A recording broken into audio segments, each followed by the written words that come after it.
She's like, I'm not saying that Devin pocketed the check. He couldn't have. If they didn't get married, there's no way that he would not have given it back, right? Like, you really hope.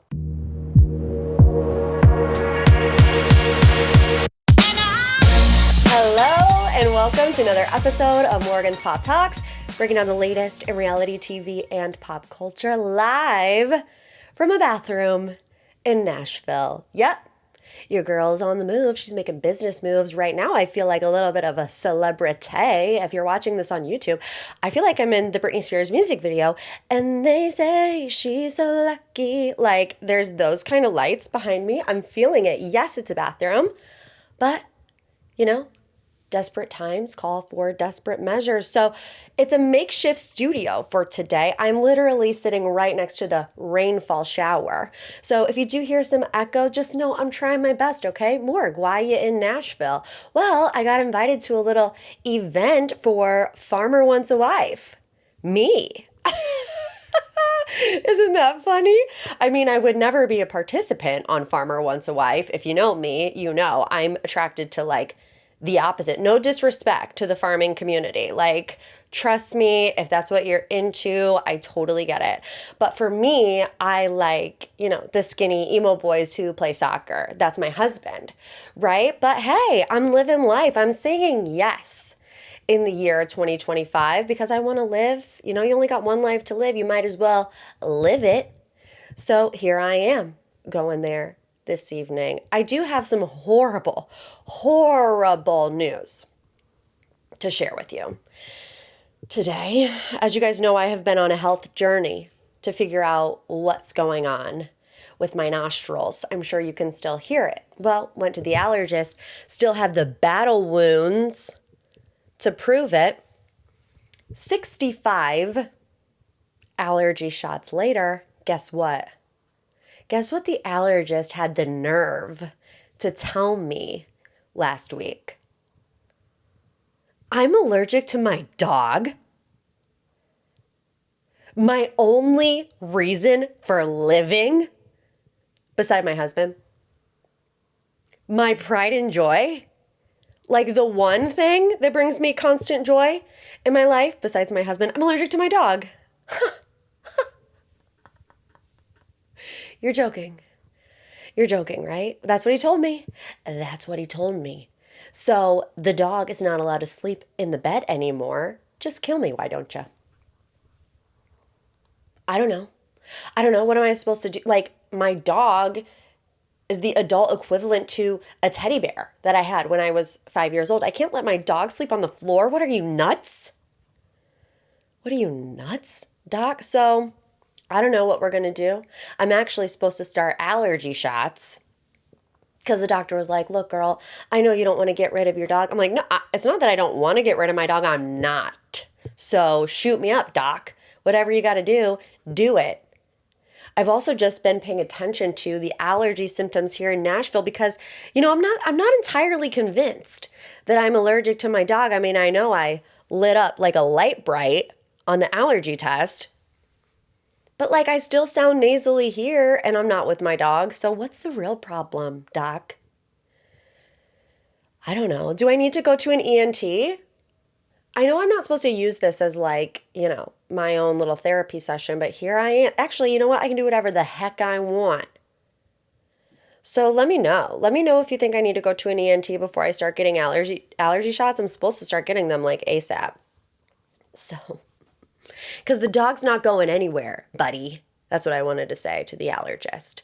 Anywho, let's get into this week's Pop 3, biggest headlines in reality TV and pop culture. The Traitors have crowned their winners. This is like really embarrassing, but I'm just going to say it anyways. I was talking to my friend the other day and I was talking about how when you're eating a Chick-fil-A sandwich, it's so good. And when you get to the last bite of it, you're like, man, I wish that there was more. Like, yes, you can technically buy 2 Chick-fil-A sandwiches, but I can't eat 2 Chick-fil-A sandwiches. But you always get to that last bite and you're like, I want more. That's how I felt about the Traitors. The Traitors is my Chick-fil-A sandwich. I miss it already. What am I going to do without Alan going, the Traitors? It's like the moments in life where I don't hear Alan saying the prize put is at $200,000. If I'm not hearing that, and I'm not hearing previously on Love Island, why am I here? Why am I here? What am I doing? What am I supposed to be doing? But anyway, we got our winners, Gabby Wendy, Dylan Efron, Dolores Catania, and Iva Mountbatten. Ousting Traitors, Brittany and Danielle in the final hour. Wholesome, feel-good finale for the girls, right? All the faithfuls.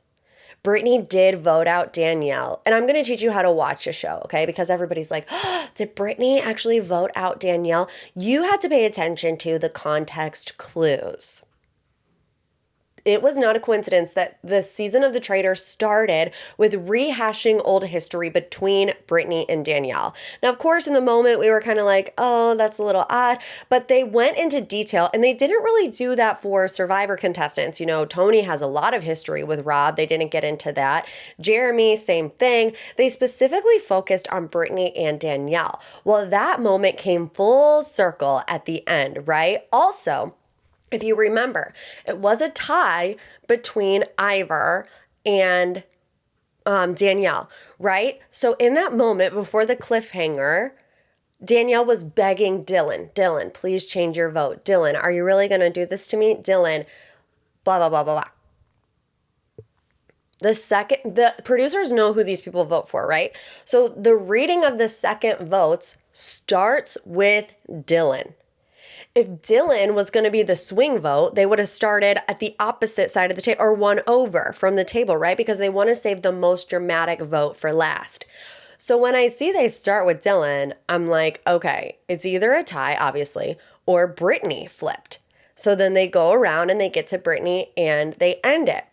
Well, if they would have tied, of course they want to keep it on a cliffhanger, right? So there's two cliffhangers that they could have gone with here.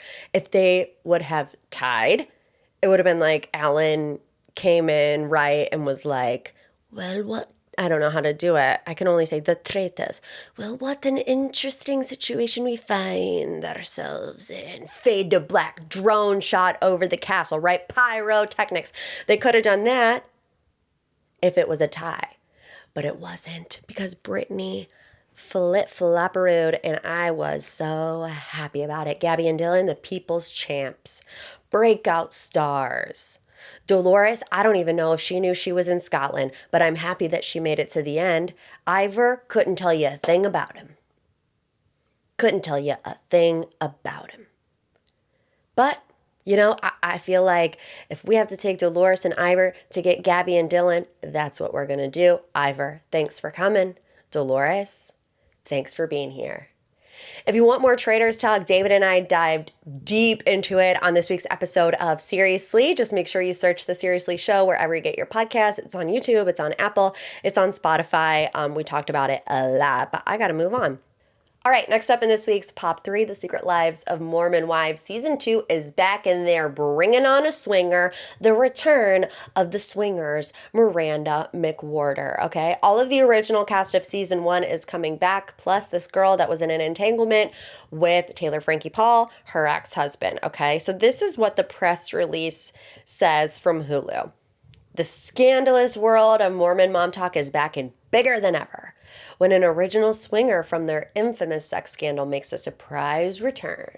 Friendships threaten to unravel as secrets, lies, and allegations explode. In a battle for the soul of mom talk, will betray, shatter the sisterhood, or will the truth set them free? In a battle for the soul? That's a bit extreme. Hulu. Well, here's the long story short about Miranda. Taylor Frankie Paul, of course. This all exploded when Taylor Frankie Paul revealed that she and her ex-husband now engaged in soft swinging with other members, sparking speculation about who could be these other people, right? Well, Miranda and her then husband Chase McWhorter initially denied participating in the soft swinging. However, in September of 2024, Chase admitted they had joined some party games that led to swinging. Miranda initially was asked to be on season 1. She declined, citing privacy concern, but obviously she shows up in a little cowboy hat and she's ready to yippee-i-o-ki-yay in season 2. How much of the show will she be on? To be determined. We only see her in one little moment in the trailer, which when this actually was being filmed, it was popping up all over TikTok and Instagram. So people knew that she was going to be around. We just don't know how much she's going to be around. Other than that, somebody in the trailer says, "I'm pregnant." Could apply to any of the Mom Talk girlies at this particular moment in time. Macy, Michaela, and Jen are all pregnant right now. Jen is back. Finally got some confirmation. I mean, I figured there was no way she was walking away from this, although it did severely impact her marriage. You know, she's talked about that. Nobody likes Zach. Zach is very controlling. Zach is very mean. I mean, let's hope that he learned something, at least the way that he's portrayed on the show. He came across as both of those things. People were wondering if Jen was going to leave him, right? She was posting TikToks without her wedding ring on. Sometimes I feel like they do that on purpose for engagement purposes. But they're still together and she's with child. So there you have it. Other than that, I mean, the star of the show, Taylor Frankie Paul, she's on again, off again with her boyfriend, baby daddy, Dakota Mortensen. So we will see. They come back on May 15th. All right, last but certainly not least, Wendy Williams has been all over the headlines this week. It's so sad. You know, it's kind of like another Britney Spears situation where she's in this conservatorship. People are wondering what's going on with Wendy. Is she okay? Honestly, I don't know. I don't know if she's okay, but it seems like it depends on the day, right? Because I remember watching this documentary that came out about Wendy Williams, and she very obviously was not well. She was diagnosed with frontotemporal dementia.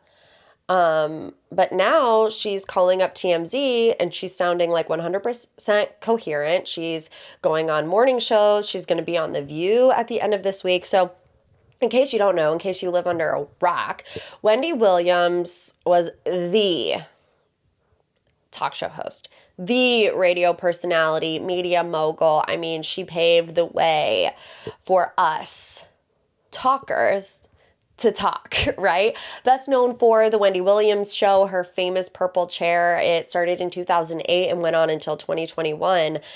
She was bold. She was fearless. She gave her opinions on celebrity gossip, and people loved her for it. Well, she's been in this conservatorship, and like I said, I watched her documentary, and it was very clear that she was unwell. You know, there had been talks about the fact that she was struggling with alcohol abuse. Well, earlier this week, Wendy Williams dropped a note from the window of her care facility in New York City reading, "Help, Wendy," and was taken to the hospital for a wellness check. She, like I said, under a court-ordered guardianship, Williams is said to have scored a perfect 10 on a mental capacity test. On top of that, she filed to remove her legal guardian last month and plans to demand a jury trial if denied. She called into Good Day New York from the hospital, saying that she passed her evaluation with flying colors and wants to end her guardianship. She said her main goal is getting out of that. She said, in terms of getting out of the guardianship, that's my number one. The number one most important thing. Well, TMZ received a letter from a lawyer representing Wendy Williams' guardian because nobody knows who the guardian is. Kept it very hush-hush. But Sabrina Morrissey, she's an attorney, reps Wendy Williams' unknown guardian, and claims some of the media coverage of the guardianship is untrue, inaccurate, incomplete, or misleading. The attorney notes that Morrissey did not grant the guardianship. The judge did, okay? Goes on to say, a judge declared Wendy legally incapacitated last August after she was diagnosed with frontotemporal dementia the year before. This person says Wendy is allowed to travel. She's allowed to see her family. So we're getting two completely different sides of the story. And like I said, the strange thing is in these calls where you hear Wendy, because they've released the audio, she sounds like the old Wendy. Clear, passionate, articulate, a stark contrast to how she sounded in that documentary that came out about her not too long ago. So what is going on? I genuinely have no idea. All right, let's get into this week's deep dive. Of course, we have to talk about the Love is Blind reunion. Let me just tell you, I hate the rollout of the wedding episodes and the reunion. Why change the release date? All it does is confuse the audience. If you are on a schedule of releasing on Thursdays, release the reunion on a Thursday. If you want the reunion to be released on a Sunday, release the episodes on a Sunday. Makes no sense to me. I totally forgot that it was on Sunday, right? So I saved it for the flight to Nashville, watched it last night. And I feel like the Love is Blind reunion can pretty much be summed up in the girls came ready to pounce and the boys were shivering in their boots. Every last one of them. You know? And sometimes that's a good thing. So I'm going to start with each couple and kind of go through their big talking points. Devin and Virginia. I mean, y'all know I could never read them anyways. I had no idea if they were madly in love or if they were bored to death of each other. I just could not get a read on it. But three big things hindered Virginia from saying yes at the altar. They are political differences, the check, and this note from an ex-girlfriend. A lot of this season was political. And I know there's some people out there in the audience that's like, ugh, why do we have to make this political? I think for this show, honestly, there's no way that you can't. You know, when you're trying to get to know somebody in 6 weeks and you need to find out everything about them, you know, in today's day and age, it's an important thing to know about your life partner. So I feel like there's no way around it. Like you have to have those conversations. I do just want to relax for 5 seconds. Like we know the world is coming to an end. I just want to relax in the pods with their little gold cups, but we can't. We're in Minnesota. We can't relax. Are you kidding me? So it's like, there's nothing you can do about it. It is what it is. If you want like to brain rot and not talk about politics, listen to this show, okay? So there you have it. The check. So someone gave Devin a $100,000, yeah, like he just won the Traitors, a $1,000 check for their wedding gift, and Virginia never saw it. If I were, and he never brought it up. If I were Virginia, I would also feel a little weird about that. Okay, I'd be like, why didn't he say anything? He says, I was waiting for the wedding. Well, surely if he didn't get married, he gave it back, right? And I'm sitting there thinking, like, my wheels are turning. If he knew he was going to say no, this is what I think. I think that Devin did not talk about the check with Virginia because he knew that they weren't going to get married. Why bring up this $1,000 check if he knows deep down? I'm saying, well, did he say yes? He did say yes, but maybe he knew that Virginia was going to say no. He's like, I'm not going to tell her about this check because she's not going to marry me. I'm going to have to give it back to Suzanne anyway. You know? And like, I know she thought actually, I don't want to say that because she's like, I'm not saying that Devin pocketed the check. He couldn't have. If they didn't get married, there's no way that he would not have given it back, right? Like you really hope. You really hope. And then Virginia says, you know, I saw this letter from an ex on your side table. He's like, no, we're just good friends. She was just wishing me the best of luck. Basically, my takeaways from Devin and Virginia for how like even-keeled they appeared throughout the season, they had a lot of stuff going on underneath there. And I was like, where did this come from? Everyone was like, Virginia, where did this come from? Didn't she look stunning though? Oh my gosh, gorgeous, stunning. And that purple, oh my gosh. I was like, Virginia, girl, you better. Okay, and then we get into this conversation about who ghosted who. Devin ghosted her. He's like, no, I wanted to be with you. He says, you didn't answer my calls. He was like, well, they went badly when I did, so I stopped answering. And they just keep going back and forth. And I'm like, you know, it just proves that they weren't supposed to be together. So then we get to Ben and Sarah, who are kind of in the same boat. Their political differences proved to be too much. I mean, duh, hello, where have you been? Where have you been? I talked about it last week when they were at the altar. The candles were shaking around them, getting ready to collapse. I'm like, that's the universe's way of telling them, please do not do this because you guys are not compatible. Here's what I also don't understand. Sarah says at the altar, I don't think we're compatible in this area, and this area is extremely important to me. And that is her right. She has the right to feel that way. She has the right to say no to this man because of it. But then he's like, I'd like to continue dating. And she's like, yeah, probably not. That's the vibe. And then we find out that he was going to move in with her.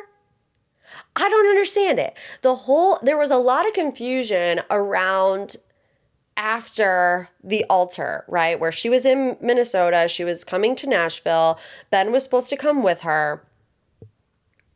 How does one person think, yes, Ben is coming to live with me for 2 weeks to 2 months. First of all, big gap. 2 weeks to 2 months. And the other person think, oh, I just broke up with Sarah. Make that make any sort of sense to me. And the more they tried to explain it, the more it didn't make any sense. And again, you have these little moments of realization and you're like, they have no communication skills with each other. And that was actually the problem all along, right? It's like, it doesn't really matter what they're talking about at this point. They are not speaking the same language. And now we know it. Again, confused. So then we get this bomb about Jimmy. Jimmy, you little scoundrel, giving Ben advice that you need to call Sarah, you need to be on good terms with her, and you guys need to practice reunion questions together.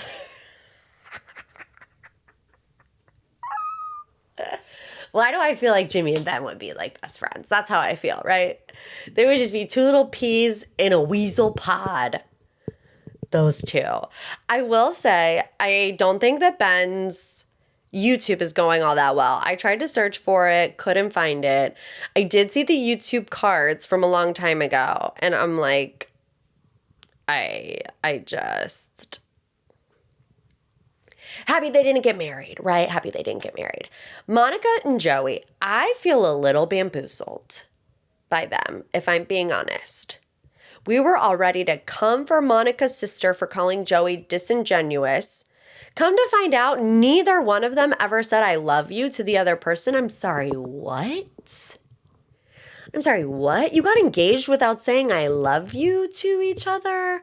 Joey says we never got out of the friend zone. Sir, you were engaged to be married. Are you proposing to your friends on a Wednesday afternoon? I don't understand that. So yeah, I do feel a little tricked by Mr. Longboard and Monica. And Monica's like, if Joey would have given me the validation, I would have said yes. If you're searching for the validation, that tells you everything you need to know. And then somehow Madison gets thrown into the equation. I feel like Madison always ends up where she does not belong. How did Madison end up here?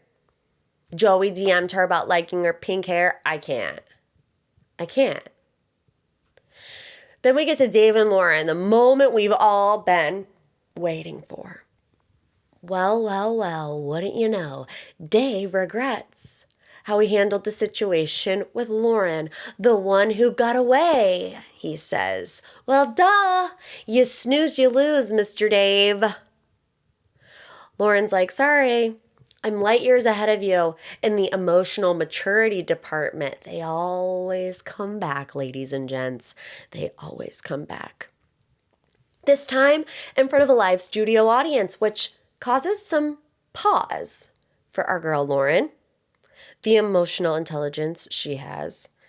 Everyone on that stage agreed you can have a casual fling one day and then fall in love with the love of your life the next day. Dave says, I found more out about this dude. He was a clout chaser. I mean, you've got to be kidding me. It took you a year to figure that out, Dave. A year. Dave says, I did give that note to my sister. She didn't really have a response to it. I don't buy it. I don't buy it. Us girlies, we have responses to everything. Whether it's good, bad, or ugly, we got a response. And we got an opinion, and we're going to let you know it. So I don't buy it. The last thing that Lauren needs to do in this moment is defend Dave. But here she goes, talking to the internet trolls. And I really give Lauren props for doing this. She says, Dave's not a narcissist. Dave is not a manipulator. I see that in his comment section a lot. I thought that was really nice of Lauren. She had no reason to do that, right? But I agree with her. I mean, I don't know Dave on a personal level, but I do just think people throw those words around so nonchalantly these days. It's like anytime someone does anything that you don't like or you don't agree with, they're a gaslighter or a manipulator or a narcissist. And sometimes people just make stupid decisions. Sometimes people just can't get out of their own heads. Can this person be, I was going to say stupid, silly, not making the best decisions? Yeah, but that doesn't automatically make them a narcissist and a gaslighter. Just another moment of Lauren proving her queendom. Her kingdom, her queendom amongst all of us. Last but certainly not least, Daniel and Taylor live happily ever after. Who would have thought? Who would have thought on the verge of demise over a potential Instagram follow? To be happy and in love 1 year later, they're really cute. I like them. Dare I say I love them. Daniel and Taylor.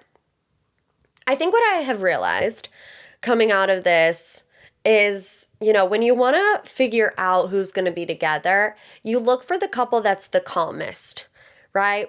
Everybody else, like sometimes things feel a bit awkward, a bit off, but the couples that are like built for tough, there's just this calm energy around them. Tiffany and Brett, Lauren and Cameron, Garrett and Taylor, there just wasn't any. They might have had little hiccup moments, little fights, but they were quickly squashed. They had good communication skills, and all around there was just this sense of calm about them. And I really felt that with Daniel and Taylor too.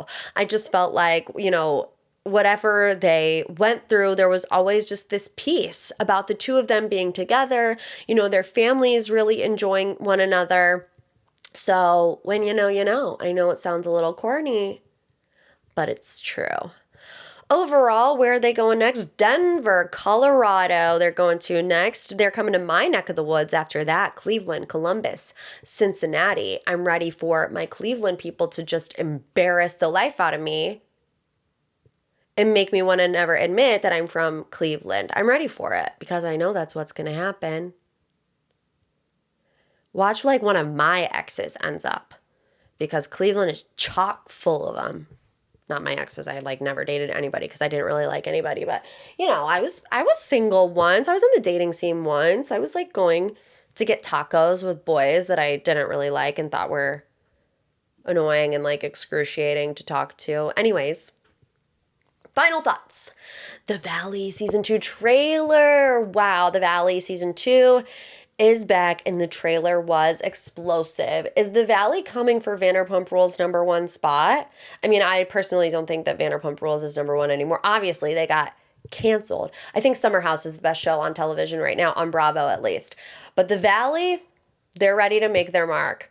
They are ready to make their mark and they're all crazy. Every single one of them. And that's what it takes. It takes a group of 10 to 12 crazy people to make a show work. And here we have Kristen Doute getting engaged on a boat. Luke says, "Will you be the catch of my lifetime, baby?" I wish I didn't see Luke say that. Not my style, not my style. I personally would have said no if David said that to me. But, that's him, That's him and his plaid on a fishing boat. Just all the live long day. Lala Kent and Tom Schwartz do make cameos. Lala's yelling at Jesse in the same monologue that she gave to Tom Sandoval. "You're a narcissist. You're toxic. I'm glad I don't have to deal with you." We heard, Deadline reported, that Sheena, Lala, and Tom Schwartz were all going to be making cameos on this season of The Valley. Can I have a hot take moment? I'm thinking about it. I don't know if I want to say it. Was Lala right? I know we don't want her to be. I know we're Team Ariana. I'm like, I don't blame Ariana at all for not wanting to film with Tom Sandoval. Did it, like, kill the show, though? Kind of. And Lala didn't want the show to go away. Well, now it did. So I actually don't necessarily blame them for wanting to go over to a different show. It's their livelihood, after all. We'll see. I mean, the last season, Lala and Sheena did get on my nerves at Vanderpump Rules, but in general, I think they make for good television. So I'm just the jury's still out. I'm not gonna come to a conclusion on that right now. Another maybe unpopular opinion, I will love Tom Schwartz until I die. Sorry. I can't hate him. I can't. Schwartz is consoling a sulking Jax just like he has been since 2011. Not much has changed, Jaxie boy. Jax gets served divorce papers on camera. Mr. Couchy. I was like, yes, Brittany. Brittany says, I'm filing for divorce. I'm getting a restraining order and I want full custody. A restraining order? That's new. He's then filming by himself. It looks like a front-facing camera where he's like crying into the camera. And it sounds like he wrote this letter to himself saying, I'm in love with the person that I want to become. So I talked about this last week on the Patreon. I'm kind of confused about Jax because, Jax did Bravo's Hot Mic podcast, told the world that he was struggling with this cocaine addiction. He doesn't think he has a problem with alcohol, but the two go hand in hand. If he drinks too much, he does coke. I was thinking about the way that Jax started that interview, and it never really sat right to me because the first thing that comes out of Jax's mouth in that interview is, The Valley Season 2 is coming out soon, and, sometimes people's whole story does not get portrayed on television. And I found that to be odd. I found that to be an odd way to start a podcast episode telling the world about these 15 plus year addictions that you have. To me, what that says is that this season of The Valley is going to be very bad for Jax Taylor.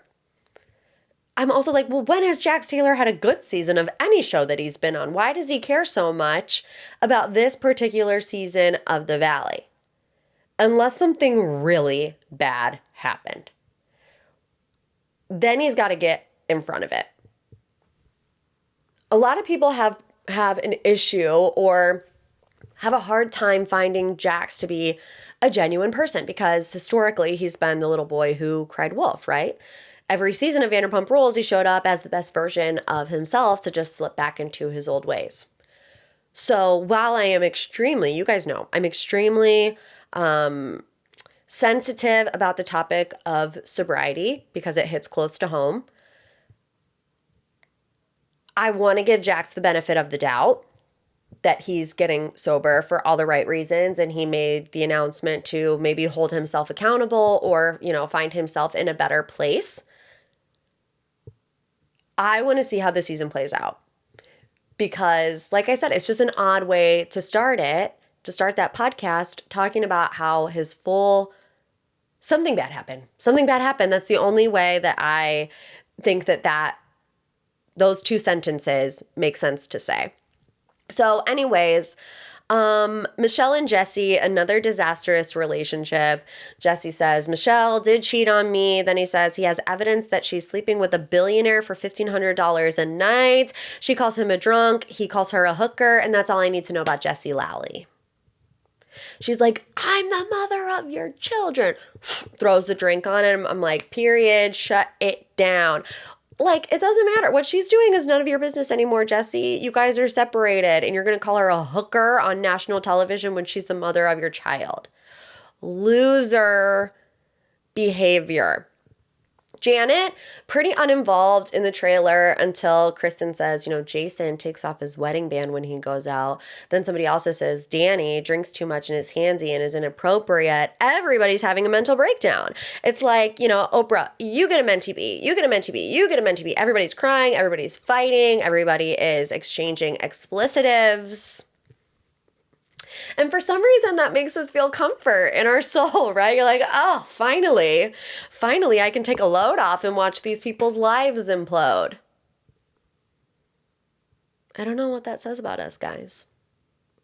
The Valley returns on April 15th.